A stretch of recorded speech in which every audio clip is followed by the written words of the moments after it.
اس کی ذمہ داری نہ لے لے۔ اللہ اکبر کبیرہ۔ مجھے بتاؤ تو صحیح، آج تم نے جتنے لوگوں کا مال کھایا ہے، مجھے بتاؤ تم کس پیر پر بھروسہ کر کر بیٹھے ہو؟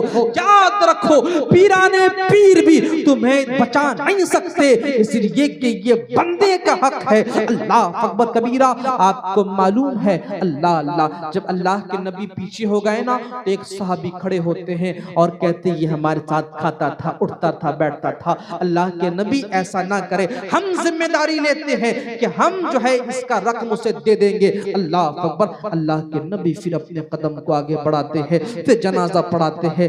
میرے بھائیوں لیکن آج ہم نے لوگوں کے حقوق کا خیال نہ کیا، کسی کے بھی مال کو کھا لے رہے ہیں، بغیر اجازت ہم کچھ بھی کر لے رہے ہیں۔ یاد رکھو حلال کھاؤ اور حلال کمائی کرو، اور یاد رکھو تمہارے بچے بھی اگر تم چاہتے ہو اچھے ہو، سچے ہو، تو اپنے خون کو حرام مال سے بننے نہ دو۔ اس لیے آپ کو یہ لگتا ہوگا میں حضرت 5 منٹ میں ختم کرتا ہوں جو معاملات یہاں کے ہیں۔ میں آپ کو بتاؤں کہ اللہ کہ حضرت مولانا ابراہیم صاحب نے کہا تھا کہ حاملہ ہونے کے بعد جو عورتیں کرتی ہے وہ چیزیں جو ہے پھر نیگیٹو کام آتا ہے، پھر جو منفی اثرات ہوتے ہیں، یاد رکھے اس کے علاوہ بھی اس کے درود پاک پر اللہم صلی علی سیدنا مولانا حبیبنا مولانا محمد بارک وسلم صلی اللہ علیہ وسلم علیہ یا رسول اللہ وعلی آلہ بارک وسلم۔ عزیزان گرامی آپ کو بتاؤں اور جلدی بتا دوں اور جلدی بتا کر میں یہاں سے چلا جاؤں۔ اللہ کے نبی صلی اللہ علیہ وسلم کہ ہم سب امتی ہیں، تو یاد رکھیں اپنے خون کو اگر آپ بہتر بناتے ہیں تو آپ کے خون سے جو آپ کی نسل آباد ہوگی وہ وفادار ہوگی۔ جو خون آپ کا صحیح ہوگا تو نسل آباد ہوگی۔ اور یاد رکھیں فقط بچہ پیٹ میں رہے تو اثر نہیں ہوتے، بلکہ یہ جو جوانی میں گناہ کرتے ہیں نا ان کا پاپ بھی بچوں کو جاتا ہے، ان کے اثرات بچوں میں دکھتے ہیں۔ ماں بچلن ہوتی ہے، ماں جو ہے اللہ اکبر 50 لوگوں سے بات کر رہی ہے، کسی کو بھی اپنا حسن دکھا رہی ہے، تو یاد رکھو اس کا اثر بھی بچوں پہ نظر آتا ہے۔ آپ کو بتاؤں آپ نے حضرت مبارک کا نام سنا ہوگا، عبداللہ بن مبارک بڑا مشہور نام ہے۔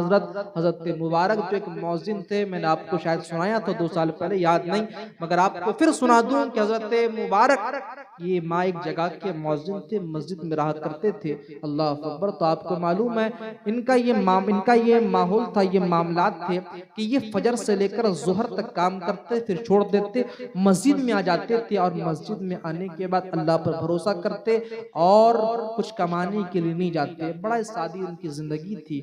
تو وقت کے قاضی صاحب نے، جو شہر کے قاضی تھے، قاضی جب ہوتا ہے، جو بندہ علماء کو معلوم ہے قاضی بادشاہ کا نائب ہوتا ہے شہروں میں، آپ لوگ علم والوں کو معلوم ہوگا بھی قاضی کا تو وہ ماحول نہیں، اور ہے بھی تو وہ ایسے معاملات ان کے نہیں رہے ہیں۔ تو قاضی صاحب نے ایک دن حضرت مبارک سے پوچھا، اے مبارک تم شادی کیوں نہیں کر لیتے؟ تم شادی کیوں نہیں کر لیتے؟ وہ کہتا حضرت میں غریب ہوں، میں غریب ہوں، میں ابھی کس سے شادی کروں، کون اپنی بیٹی مجھ سے بیاہے گا؟ اللہ اکبر۔ وہ کہتے ہیں کہ کیوں تم غریب ہو تو کیا ہو، تمہارے اندر وفادار ایمان ہے، وفادار خدا ہے، تم وفادار مصطفیٰ ہو، تو میں تمہارے سینے پر وفا کی بو پاتا ہوں، تو اے مبارک تمہاری شادی میں اپنی بیٹی سے کراؤں گا۔ وقت کے قاضی صاحب اور سیلری ان کو بادشاہ سے ملتی ہے، بہت ہی ہائی فائی انسان ہے، وہ ایک عام سے بندے کو کہہ رہا ہے کہ میں اپنی بیٹی کی شادی تم سے کراؤں گا۔ اللہ اکبر۔ حضرت مبارک کہتے ہیں ہمارے پاس کچھ نہیں، کہتے جو کچھ ہے اسی سے تم تیاری کر لو، تم اگر نکاح کر لیتے ہو برکت پروردگار تمہیں دے گا۔ محتاجیوں کو ختم کرنے والی چیز اگر کوئی ہے تو وہ نکاح ہے، اگر آپ نکاح کر لیتے ہو اللہ تبارک و تعالیٰ آپ کو مالدار بنا دیتا ہے۔ آپ نکاح کر لیتے ہو اللہ تبارک و تعالیٰ آپ کے آدھا ایمان کی حفاظت کر لیتا ہے۔ ارے میاں نماز پڑھو تو ضمانت نہیں ملتی کہ آپ کی ایمان کی حفاظت ہو گئی، آپ اگر حج کرو تو یہ آپ کو یہ سند نہیں ملتی کہ آپ کے آدھے ایمان کی حفاظت ہو گئی، لیکن اللہ کے نبی فرماتے ہیں جس نے نکاح کر لیا اس نے اپنے آدھا ایمان کو بچا لیا۔ اللہ اکبر کبیرہ۔ سنو نکاح ایک ایسی چیز ہے جسے اگر بندہ کرے اللہ تعالیٰ اس کی محتاجیوں کو دور کر دیتا ہے۔ ارے میاں وہ لوگ جو ڈرتے ہیں شادی کرنے سے پہلے میں ان سے کہنا چاہتا ہوں مصطفیٰ کی سنت کو سمجھ کر گناہوں کو ترک کرو اور اپنے قدم کو بڑھاؤ نکاح کے طرف۔ جب تم نکاح کرو گے برکت اللہ تبارک و تعالیٰ تیرے گھروں پر دے گا۔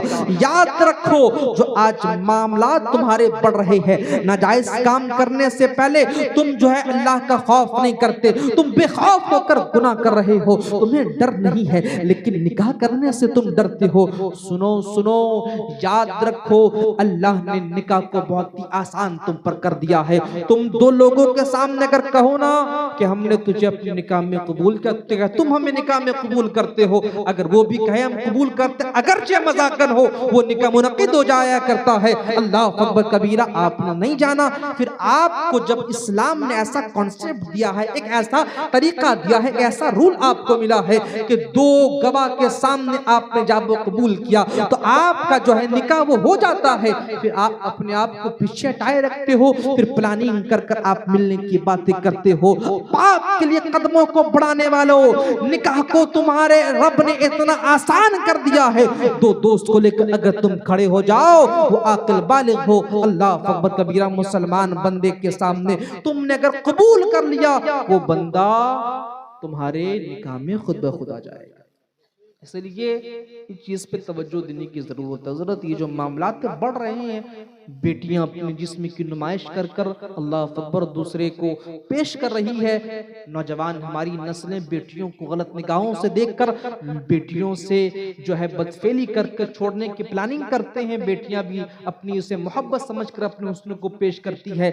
یاد رکھو میری بہنوں، یہ دنیا تمہارے جسم کی بھوکی ہے، تم نے اگر اپنی حفاظت خود نہ کی، یاد رکھو پھر کوئی خالد بن ولید تمہارے لیے اٹھ کر نہیں آئے گا۔ سنو اپنے ایمان کی اور اپنی عزت کی تمہیں خود حفاظت کرنی ہے، اور حفاظت کرنے کے لیے تمہیں سہارا لینا ہے تو فاطمہ زہرا کی سیرت کو پڑھو، تم پڑھو مصطفیٰ کریم کی سیرت کو۔ میرا یہ دعویٰ ہے جو اہل بیت کے فضائل کے ساتھ ساتھ اللہ اکبر ان کی سیرت کا مطالعہ کر لے، اللہ تبارک و تعالی اس کو پاک دامنی عطا فرمائے گا۔ لیکن ہمارا دامن پاک کیوں نہیں، ہمارا دامن داغدار کیوں ہے؟ ایک ہی وجہ ہے کہ آج ہم نے علم دین نہیں سیکھا، اچھوں کی صحبت حاصل نہ کی، ہم نے حرام کھایا، اللہ اکبر، ساتھ ہی ساتھ میں ہم نے جو ہے اپنی ذمہ داری نہ سمجھی کہ نبی کی تاریخ کو پڑھے، ہم نے ذمہ داری نہ سمجھی کہ نبی کی حدیث کا ہم مطالعہ کرے۔ بہنوں اگر کامیابی چاہتی ہو تو تم نبی کی سنتوں کو عمل کرنا تم شروع کرو، نبی کی حدیثوں کا آپ مطالعہ کرو، اس لیے کہ اللہ کے نبی صلی اللہ علیہ وسلم فرماتے ہیں ہم نے سب سے زیادہ جہنم میں عورتوں کو دیکھا ہے۔ اللہ اکبر، اے عورتوں تم پردہ کرو، پردہ کرو۔ اللہ اکبر کبیرہ، آپ کو معلوم ہے فقط آپ اگر پردہ نہیں کرتی اور آپ کا گھر والا آپ کو جو ہے پردے کا حکم نہیں دیتا تو اللہ کے نبی فرماتے اللہ ان مردوں کی دعاؤں کو قبول نہیں فرماتا، عبادتوں کو رد کر دیتا۔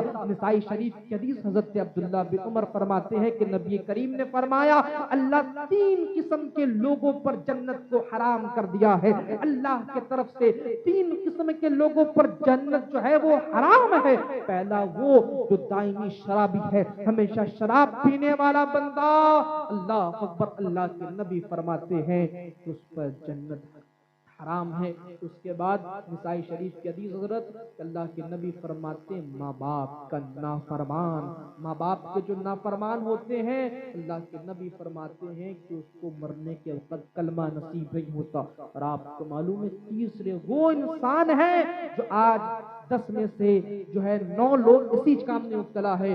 تیسرا بندہ وہ ہے جو کہ دیوس ہے، اور دیوس وہ بندہ ہے جو اپنی ماں بہنوں کے پردے کا انتظام نہیں کرتا، ماں بہنیں کو انسٹا پہ فیس بک پر یوں پوسٹ کرنے دیتا ہے، موبائل ہاتھ میں دیکھ کر کوئی سیکریٹری نہیں، اللہ اکبر کبیرہ، کوئی پردے کا آپ اہتمام نہیں کرتے، کہیں بھی میلہ پہ جانے دے رہے ہو، کہیں پر ایسے جلسے پہ جانا دے رہے ہو۔ سنو اگر تمہاری بہن کو مارکیٹ جانے جانے کی ضرورت بھی پڑے اور تم نہ جا سکو تو سنو اپنے باپ کو یا کسی محرم کو ساتھ بھیجو کہ آپ ساتھ بازار پر جائے، اس لیے کہ ماں بہنوں کو خانہ کعبہ جانے کی بھی اجازت نہیں ہے کہ وہ جو ہے بغیر محرم کے جائے۔ اعلیٰ حضرت سے پوچھا گیا کہ حضرت بتائیں کہ اگر عورت بغیر محرم کے خانہ کعبہ کو جائے اور پیدل نکلے، پیدل چلنے پر ایک ایک قدم پر کروڑوں نیکیاں ملتی ہے تو اسے ثواب ملے گا کہ نہیں؟ تو آپ کو معلوم ہے اعلیٰ حضرت کیا فرماتے ہیں، حج تو ہو جائے گا میاں لیکن ہر قدم پر اسے گناہ ملے گا۔ وہ قدم جو محرم کے ساتھ تم بڑھاتے تمہیں ثواب ملتا، مگر بغیر محرم کے تم بڑھا رہے ہو خانہ کعبہ کی طرف تو تمہیں گناہ ملتا ہے۔ اللہ اکبر کبیرہ، پھر تم اپنے قدموں کو بازاروں کی طرف بڑھاؤ، پھر تمہیں نیکیاں کیسے مل سکتی ہے؟ اس لیے میرے بھائیو آپ تماموں سے گزارش کرتا ہوں، ان فطرتوں کو، ان عادتوں کو اپنے اندر سے نکالو اور بہنوں کی ذمہ دار بنو، ماں کی ذمہ دار بنو۔ اس لیے کہ اللہ کے نبی نے فرمایا ایک عورت چار مردوں کو جہنم پر جا رہی ہوگی۔ اللہ باپ کو کہے گی اللہ میرے باپ کو بھی لے لے، اس لیے کہ باپ نے ایسی تربیت نہ کی، اگر اس نے تربیت کی ہوتی آج میں جہنم کا منہ نہ دیکھتی۔ یا اللہ میرے بھائی کو لے لے، یا اللہ میرے شوہر کو لے لے، اللہ میرے بیٹی کو بھی لے لے، چونکہ ان لوگوں کی ذمہ داری تھی کہ یہ مجھے سکھائے سمجھائے، مگر یہی وہ لوگ تھے جو مجھے میک اپ کا سامان لا کر دیا کرتے تھے، یہی وہ لوگ ہیں جو ہمیں شادیوں پہ ہم جاتے تھے ہمارے لیے کپڑے لا کر دیتے تھے،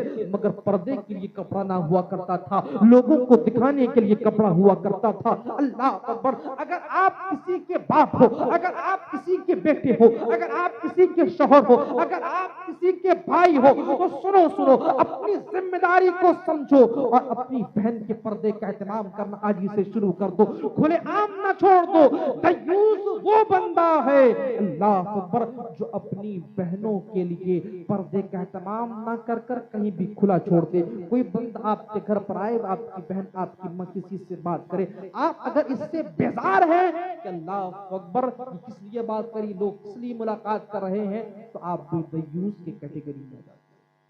اور دیوس پر جنت حرام، اور جب جنت حرام ساتھ ہی ساتھ دیوس کے بارے میں ہمارا ائمہ فرماتے ہیں کہ اللہ تبارک و تعالیٰ نے دعا قبول فرماتا ہے، عبادتیں قبول فرماتا ہے۔ پھر اجمیر جاؤ آپ بغداد جاؤ، پھر خانہ کعبہ کا طواف کر آؤ، جب تم نے دیوسی کا ٹیگ اپنے اوپر لگا لیا تو ہر جگہ سے رد کر دیے جاؤ گے۔ اس لیے اگر چاہتے ہو ہفتے اگر جاؤ تو بھی دعا قبول کر لی جائے، اگر چاہتے ہو اجمیر جاؤ تو بھی دعا قبول کر لی جائے، تو آپ سے کہتا ہوں آپ اپنے گھر والوں کی پردے کے لیے آپ سے اہتمام کرو، آپ گھر بیٹھے رب کریم صلی اللہ لگاؤ گے، اللہ تبارک و تعالیٰ آپ کی مشکلوں کو جو ہے حل کرتا ہوا نظر آئے گا۔ لیکن آپ اگر اس پہ توجہ نہیں دیتے، آپ یوں ہی چھوڑ دیتے اپنی بہنوں کو، ماؤں کو، تو پھر آپ جو ہے ذمہ دار ہوں گے، آپ دیوس کی کیٹیگری پر آئیں گے۔ اس لیے میرے بھائیوں آپ سے گزارش کرتا ہوں، میں نہیں چاہتا کہ میرے بھائیوں پر جنت جو ہے حرام ہو جائے، آپ ہمارے اپنے ہیں، ہمارے قریبی ہیں آپ، اللہ اکبر، اس لیے میں چاہتا ہوں کہ آپ علماء کرام سے جڑ کر آپ دین کو سمجھے، دین کی سمجھ حاصل کر آپ صحیح و غلط کا فیصلہ کرے۔ اس لیے عزیزان گرامی آپ تمام لوگ آج سے عہد کریں کہ بہنوں کو، ماؤں کو ہم بے پردہ کہیں نہیں بھیجیں گے، اگر بھیجیں گے بھی تو ہم اپنی تیسری آنکھ کو حاضر کر دیں گے ان کے لیے کہ وہ کچھ اور کام تو نہیں کر رہی۔ اگر آپ ذمہ دار بن کر رہتے ہیں نا کہ اللہ تبارک و تعالیٰ کی طرف سے آپ کو انعامات ملیں گے۔ میں بتا رہا تھا حضرت مبارک کے بارے میں، بس یہ بات بتا کر ختم کروں۔ حضرت مبارک کی مسجد کے امام تھے، تو قاضی صاحب نے آپ سے کہا کہ میں اپنی بیٹی کی شادی آپ سے کرا دوں گا۔ اللہ اکبر، آپ کو معلوم ہے شادی ہو جاتی ہے، مختصر پر آپ کو بتا رہا ہوں، شادی ہو جاتی ہے نا تو شادی ہونے کے بعد میاں بیوی ملتے ہیں، اللہ، لیکن حضرت مبارک اپنی بیوی سے ملتے نہیں ہیں بلکہ وہ دوسرے روم پہ چلے جاتے ہیں۔ فجر کی اذان ہوتی ہے، وہ مسجد کو پہنچ جاتے ہیں۔ جب مسجد کو پہنچتے ہیں نا، قاضی صاحب اپنے سسر کا، اپنے داماد کا چہرہ دیکھتے ہیں اور دیکھ کر پہچان جاتے ہیں یہ وہ چہرہ نہیں ہے جو کہ بیوی سے مل کر آیا ہو، یہ تو آج بھی مبارک کا وہ چہرہ لگ رہا ہے، اللہ اکبر، جو مصلی سے اٹھ کر آیا ہو، اللہ اکبر۔ میں نہیں دیکھتا، ہوتی حضرت ایک رونق ہوتی ہے بیوی سے ملنے کے بعد، اللہ، لیکن وہ رونق نظر نہ آئی، اللہ، وہ بڑے پریشان ہوئے، انہوں نے جلدی نماز مکمل کیا، نماز مکمل کرنے کے بعد یہ آ گئے حضرت اپنی بیوی کے، اپنی جو ہے بیٹی کے پاس، اور آ کر پوچھا بیٹی کہ تم نے میرے داماد کا دل دکھا دیا ہے. اللہ اکبر. ان کی بیٹی کہتی ہے ابا حضور ایسی بات نہیں ہے, دراصل بات تو یہ ہے کہ وہ رات بھر میرے پاس آئے نہیں. اللہ اکبر کبیرہ. جب ان کا باپ جو سنتا ہے وہ غضبناک ہو جاتا ہے, وہ غصے پہ آ جاتے ہیں. آنے کے بعد مبارک کے پاس پہنچتے ہیں. حضرت مبارک کو کہتے ہیں اے مبارک اسی دن کو دیکھنے کے لیے ہم نے تمہیں اپنی بیٹی دی تھی. اللہ اللہ. حضرت مبارک سے کہنا ہوتا ہے, مختلف باتوں کو کرتے ہیں اور کہتے ہیں کہ تمہیں معلوم نہیں کہ اس کے حقوق کو ادا کرنا بھی نبی کی سنت ہے, تم نے میری بیٹی کے حقوق ادا نہ کیے, آخر کیا معاملات ہیں. یہ سب کچھ سنا دیتے ہیں. سنانے کے بعد آپ کو معلوم ہے جب یہ خاموش ہوتے ہیں نا, وہ صوفی صاحب وہ حضرت مبارک کہتے ہیں حضرت آپ اس علاقے کے اس شہر کے قاضی ہو اور آپ کو جو مال آتا ہے وہ مال بادشاہ کی طرف سے آتا ہے, اور بادشاہ کو جو مال ملتا ہے وہ ٹیکس کے ذریعے سے ملتا ہے, اور بادشاہ کو جو لوگ ٹیکس دیتے ہیں اللہ اکبر, کچھ لوگ وہ ہوتے ہیں جو حلال ٹیکس دیتے ہیں, کچھ لوگ وہ ہوتے ہیں جو حرام پیسے کا ٹیکس نکالتے ہیں. اللہ اکبر. گویا آپ کے پاس ایسا مال آتا ہے جو شبہات والا مال ہے, اور اللہ کے نبی فرماتے ہیں معیار تقویٰ تو یہ ہے بندہ شبہات سے بھی بچے, حلال و حرام سب واضح ہے. معیار تقویٰ یہ ہے, بڑی بات یہ ہے جس مال پہ شبہ ہو آپ اگر اس کو چھوڑ دو یہ بڑی بات ہے. اللہ اکبر کبیرہ. اور حضرت عبداللہ بن مبارک فرماتے ہیں میں مشکوک فی مال, میں شک و شبہات والے ایک درہم کو واپس کر دینا, چھوڑ دینا 1000 لاکھ درہم صدقہ کرنے سے بہتر سمجھتا. آپ کا ایک مال ہے, پیسہ ہے, آپ کو شک ہو رہا ہے یہ حلال ہے یہ حرام ہے, اگر آپ اس کو چھوڑ دیتے ہو تو حضرت عبداللہ بن مبارک فرماتے ہیں کہ میں اس مال کو چھوڑنا اللہ اکبر لاکھوں دینار صدقہ کرنے سے افضل سمجھتا. تو آپ کو معلوم ہے وہ کہتے ہیں کہ آپ کا مال ایسا آتا ہے, اور اللہ کے نبی فرماتے ہیں اللہ تبارک و تعالیٰ اس کی عبادت کو قبول نہیں فرماتا. آپ کی بیٹی کے رگوں میں ایسا خون دوڑ رہا ہے جو مشکوک بھی مال سے بنا ہے, اور اگر اس خون سے میں اپنی اولاد کو بننے دیتا تو اس خون سے میری اولاد پروان چڑھتی تو میرے اولاد کے خون پر وہ مشکوک بھی خون دوڑ رہا ہوتا. اللہ اکبر کبیرہ. تو میں نہیں چاہتا میرا بچہ جس خون سے بنے وہ حرام یا پھر مشکوک والے خون سے بنے. اللہ اللہ. کہتے اب تم کیا کرو گے؟ حضرت مبارک کیا کہتے آپ کو معلوم ہے؟ وہ کہتے ہیں کہ میں 40 دن تک اپنی محنت کی کمائی اپنی بیوی کو کھلاؤں گا, اپنی بیوی کو کھلاؤں گا. اللہ اکبر. ہے کوئی ایسا انسان اللہ اللہ جو ایسی ہمت رکھتا ہو؟ ہے کوئی ایسا بندہ جو ایسی ہمت رکھتا ہو؟ نہیں, ہمیں تو کوئی نظر نہیں آتا. اگر ہو تو میں آپ کو مبارکباد کہتا ہوں, اس لیے کہ اللہ تبارک و تعالیٰ اس کے جو نتیجے ثابت کرتا ہے, نتیجے آپ کو دکھاتا ہے, آپ بھی دیکھ کر اش کہنے پر مجبور ہو جاتے ہو.